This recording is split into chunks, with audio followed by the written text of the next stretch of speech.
Qu'est-ce que l'environnement de travail de l'adolescent dans la pédagogie Montessori?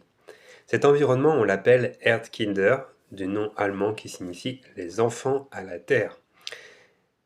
Il s'agit, en tant qu'environnement physique, d'une maison à la campagne. Dans cette maison, une communauté adolescente est en vie résidentielle qui signifie donc que c'est leur maison et qu'ils vivent dans cet environnement dans lequel ils vont développer une production liée à la terre, liée à l'artisanat, et ils vont ainsi pouvoir développer leur indépendance sociale et leur indépendance économique.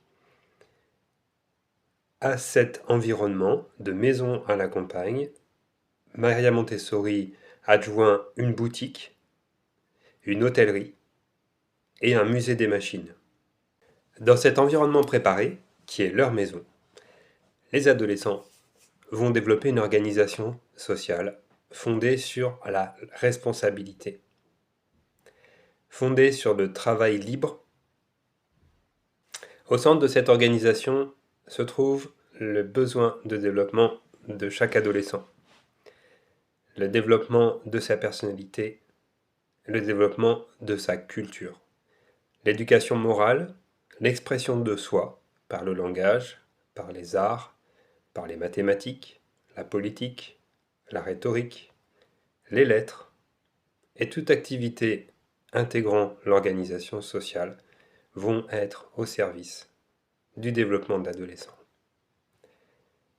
Quand on parle de culture, c'est également le développement de la culture du sol et de la culture du lien à la nature,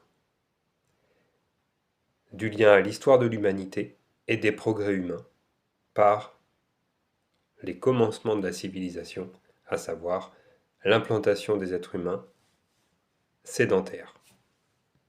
Cet environnement propose donc à l'adolescent un mode de travail particulier, un mode de travail lié à son développement, aux besoins de son développement. C'est un environnement qui requiert du travail, un travail qui se mène d'une façon spécifique, en lien avec les besoins de son développement, en lien avec son besoin de s'associer dans un travail responsable avec une communauté de pairs, un travail adulte mené dans un environnement préparé à cette fin.